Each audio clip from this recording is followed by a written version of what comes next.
Bonjour à tous, bienvenue sur le plateau du e-Cube. Aujourd'hui, nous aborderons un sujet très intéressant, la rééducation.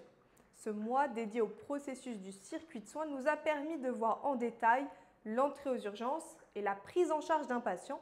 On se penche à présent sur la sortie avec le sujet de la rééducation. Ce thème est un élément essentiel pour le retour à domicile et pour vous donner un maximum de renseignements, nous avons construit cette émission en coordination avec notre ergothérapeute et nos formateurs.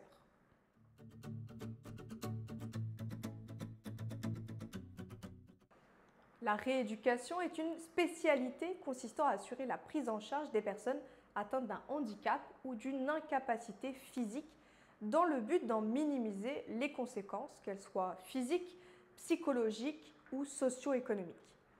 Elle permet de récupérer ou d'améliorer une fonction et ce domaine permet d'améliorer grandement la qualité de vie des personnes concernées et leur autonomie à domicile avec un handicap. Cette spécialité peut s'adresser à tout type de patients, de tout âge, sportifs ou non sportifs. Différentes situations peuvent être la source d'une prise en charge en médecine physique et de réadaptation. Par exemple, à la suite d'une maladie ou intervention chirurgicale, d'un accident ou traumatisme, en cas de maladie associant des handicaps physiques ou neurologiques ou encore en cas de douleurs chroniques. De la même manière, la rééducation peut être nécessaire à la suite de nombreuses maladies et handicaps, par exemple après un accident vasculaire cérébral, AVC, un traumatisme crânien, des pathologies neuromusculaires ou neurodégénératives, une hémiplégie ou paraplégie, des amputations, une lombalgie chronique ou des autres douleurs chroniques, une paralysie cérébrale, une pathologie respiratoire ou cardiaque, un besoin de prothèse ou d'appareillage, mais aussi un suivi sportif après une blessure. Une prise en charge rapide et efficace peut apporter des résultats positifs et bénéfiques pour le bien-être et la qualité de vie de la personne. La rééducation touche différentes sphères, principalement les troubles du langage et de la déglutition, les troubles du mouvement et de la marche, les troubles musculaires, les troubles de la continence, les troubles orthopédiques. À savoir que toutes les sphères peuvent être concernées par la rééducation lorsqu'une amélioration de la fonction est possible. Nous vous parlons ici de cette thématique dans sa globalité. En cas de besoin de rééducation, il vous faut procéder en premier lieu à un bilan avec un médecin spécialisé qui interrogera sur les gènes et déficits et pourra évaluer les déficiences fonctionnelles pour proposer ensuite une prise en charge adaptée. Nous avons choisi dans cette émission de mettre en avant les utilisations possibles de nos produits en termes de rééducation. Pour cela, nous avons fait une sélection de 4 produits. À noter que nous vous donnons ici des astuces qui ne prévalent pas les conseils d'un professionnel. Si vous avez besoin de rééducation, il est préconisé de faire appel à un rééducateur spécialisé. Nous verrons dans cette émission les cales Strado à apposer sur un guidon déplaçant pour une verticalisation adaptée en cas de membre lésé, le guidon de transfert fixe Automax, un allié pour réapprendre le schéma de verticalisation, le Taurus, un déambulateur multifonction en termes de rééducation, et enfin la ceinture de transfert Olivia pour des prises sûres.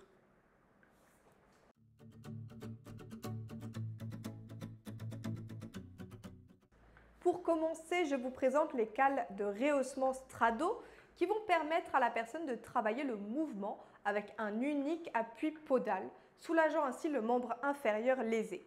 On peut adapter la verticalisation en fonction des capacités du patient. À noter toutefois que ces cales s'utilisent exclusivement avec nos guidons de transfert déplaçants.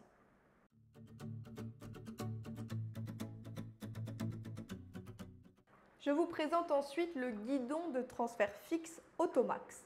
Ce guidon permet de disposer d'une barre d'appui stable pour effectuer tout type d'exercice.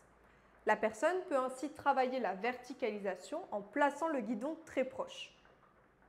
Il est aussi possible de le placer de manière standard à côté du lit pour exercer la verticalisation et le pivot. La personne peut aussi effectuer des transferts d'appui ou des squats, renforçant musculairement ses membres inférieurs et sa mobilité. Elle peut travailler la reprise d'appui sur un membre inférieur avec le soutien de ses membres supérieurs, les transferts de poids ou encore l'équilibre.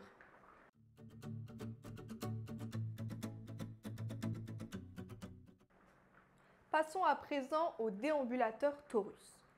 Celui-ci, grâce à ses appuis brachiaux, peut servir de support à la verticalisation. La personne assise peut utiliser les repose-bras réglables lors de la mise en position debout et bénéficier d'une aide, diminuant ainsi la difficulté de verticalisation et rééduquant le mouvement. Ce déambulateur fournit un appui stable et sûr pour aider à passer en position debout et est donc utilisable pour le réapprentissage des transferts assis-debout et debout-assis. La fonction électrique, quant à elle, fournit une assistance lors de la verticalisation. Il peut aussi être utilisé dans le cadre de la station debout de l'équilibre statique. En effet, il permet une mise en station debout avec appui au niveau des membres supérieurs et permet ainsi de travailler progressivement la reprise d'appui sur le membre inférieur lésé et le sevrage progressif des membres supérieurs. Le travail de transfert d'appui d'un pied sur l'autre et le travail d'appui unipodal sont aussi possibles. De même, il est possible de rééduquer les capacités des récepteurs grâce au maintien de l'équilibre, yeux ouverts puis fermés, ou encore en réalisant des mouvements de tête ou en diminuant progressivement le polygone de sustentation. Faisons un petit focus sur ce fameux polygone de sustentation. Il correspond à une zone au sol sur laquelle le corps repose en équilibre. Le pied, si on se tient sur un pied, les deux pieds et la zone entre les deux pieds dans une position debout classique.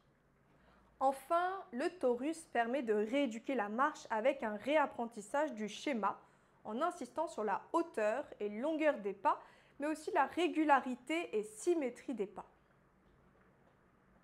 Il permet le travail de la mobilité et force musculaire des membres inférieurs, le travail de l'amélioration de la vitesse de marche, c'est-à-dire vitesse de confort ou marche rapide.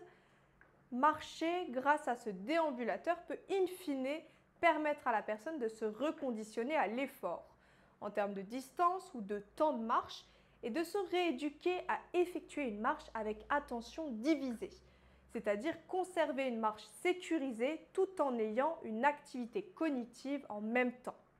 Si vous souhaitez avoir une idée du risque de chute d'une personne, vous pouvez vous référer au test Stop Walking When Talking qui permet d'évaluer le risque de chute et la capacité d'attention divisée en détournant l'attention du patient pendant qu'il marche.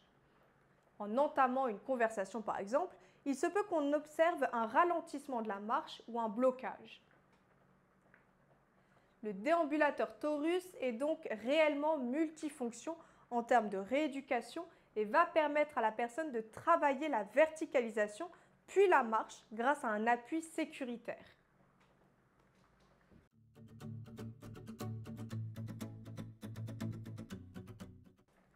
Je vous parle maintenant de la ceinture Olivia, une solution à utiliser avec un aidant qui permet de procurer des prises sûres aux patients lors de la marche. Elle va permettre d'aider et de soutenir l'équilibre dynamique lors de la marche pour le franchissement d'obstacles. L'important ici est d'induire le balancement et passage du poids d'un membre inférieur à l'autre, nécessaire pour marcher en particulier au moment de l'initiation du mouvement. Elle peut aussi être portée par le patient qui sera alors maintenu par l'aidant. Lors de la marche ou la verticalisation, la personne ayant des membres lésés peut travailler en sécurité. La bonne rééducation des membres et des capacités réside ensuite dans la régularité des exercices. L'ensemble des exercices peuvent ensuite être adaptés en fonction de la personne et de son niveau. Si vous avez plus de questions à ce sujet, surtout n'hésitez pas à nous envoyer un petit mail ou à nous contacter directement via le formulaire de contact qui s'affiche. Nous vous remercions d'avoir visionné cette émission. N'oubliez pas que nous sommes présents chaque mercredi à 11 h et aussi sur les réseaux sociaux. Venez suivre nos pages Instagram, TikTok ou encore LinkedIn. Allez, à très bientôt dans les YouTube.